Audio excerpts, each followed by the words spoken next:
A very simple formula.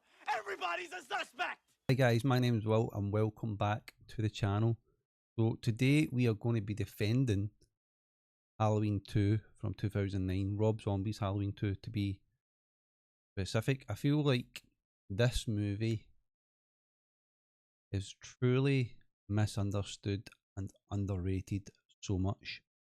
When this film came out, I was like 15 years old and I was in that phase of this is terrible. Michael Myers should never be unmasked. I just didn't understand the movie. And then I watched it about half a year ago again, for the first time since it came out. And then just last night, and it is one of the most underappreciated Halloween movies of all time, really. And I'm going to let you know why. So, I've got a couple of reasons written down here. I'm just going to go through them piece by piece, and then this will be my evidence to support my thought that this is underrated / underappreciated. So the first one is the dream sequence at the start of the movie.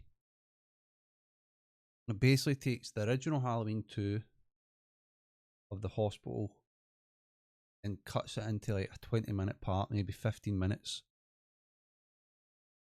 It is the most intense,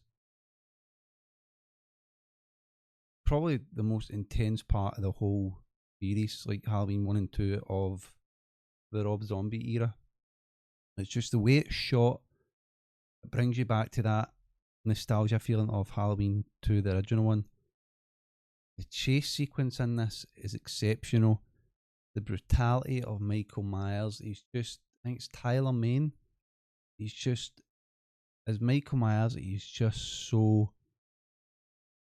menacing because he's that tall, he's that built, he's just perfect for the role of Michael Myers. And the way he kills a nurse in this is just brutal and insane. So that will take me on to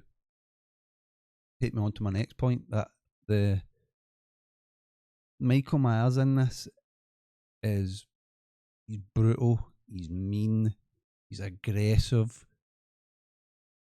He's just like, when he's doing the nurse, he's grunting while he's stabbing her, and then he looks, and that just gives that one final stab again.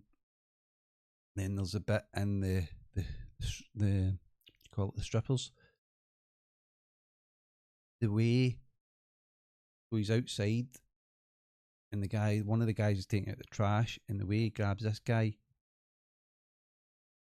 he basically gives him poke slam onto the ground, and then just stamps on his face like multiple times, and then you end up seeing the aftermath of it in the actual strip club, because he's hanging there. I think it's wire or some sort of hanging device.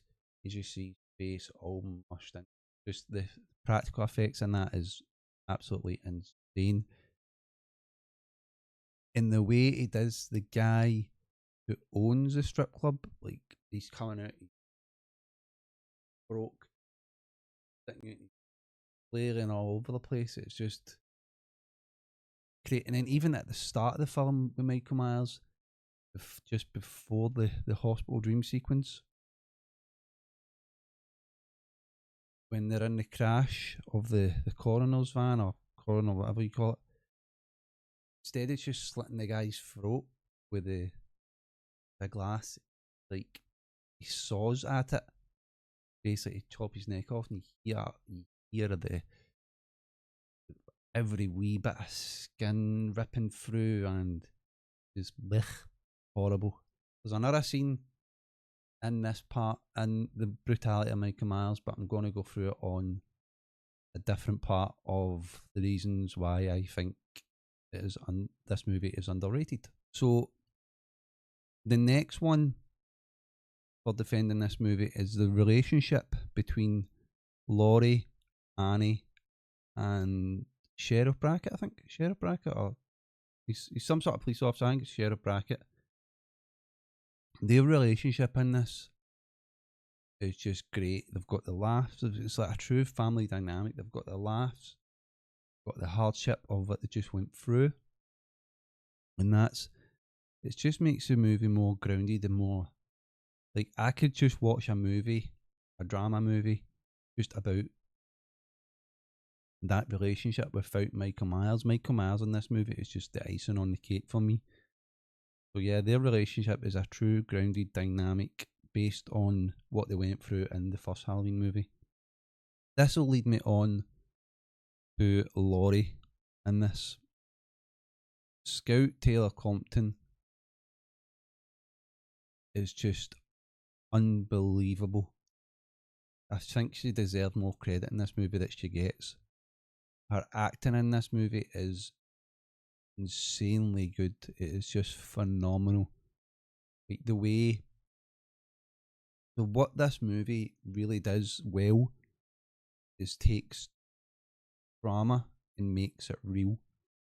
Like you get a lot of horror movies in this where the trauma is just too unrealistic in a way. Where this brings a family dynamic into it as well. The way her trauma slowly descends because she's having nightmares about Michael Myers. Got to her shrink, the way she acts, the way she could be happy one minute and then just snap the next minute into that rage-filled trauma. And the way the movie goes, she just kind of slowly descends into madness.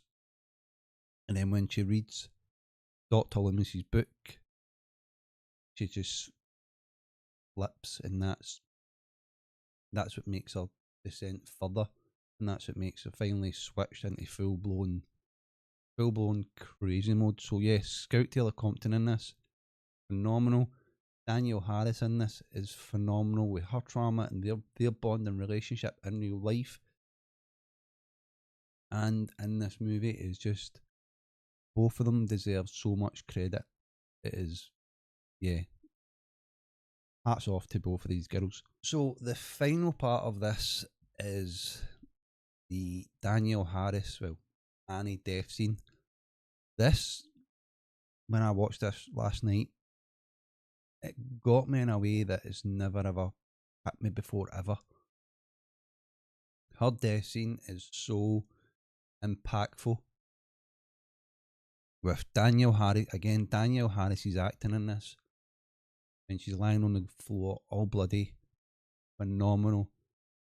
Scout Taylor Compton's acting in this. Seeing her there lying there, phenomenal. But Brad Dourif, so Sheriff Brackett's, so obviously Brad Dourif plays Sheriff Brackett, the voice of Chucky. He deserves an Oscar. He deserved an Oscar for this. Seeing his daughter on the floor in that way, the way he just drops to the floor, the sound he makes, his acting was just phenomenal in this scene.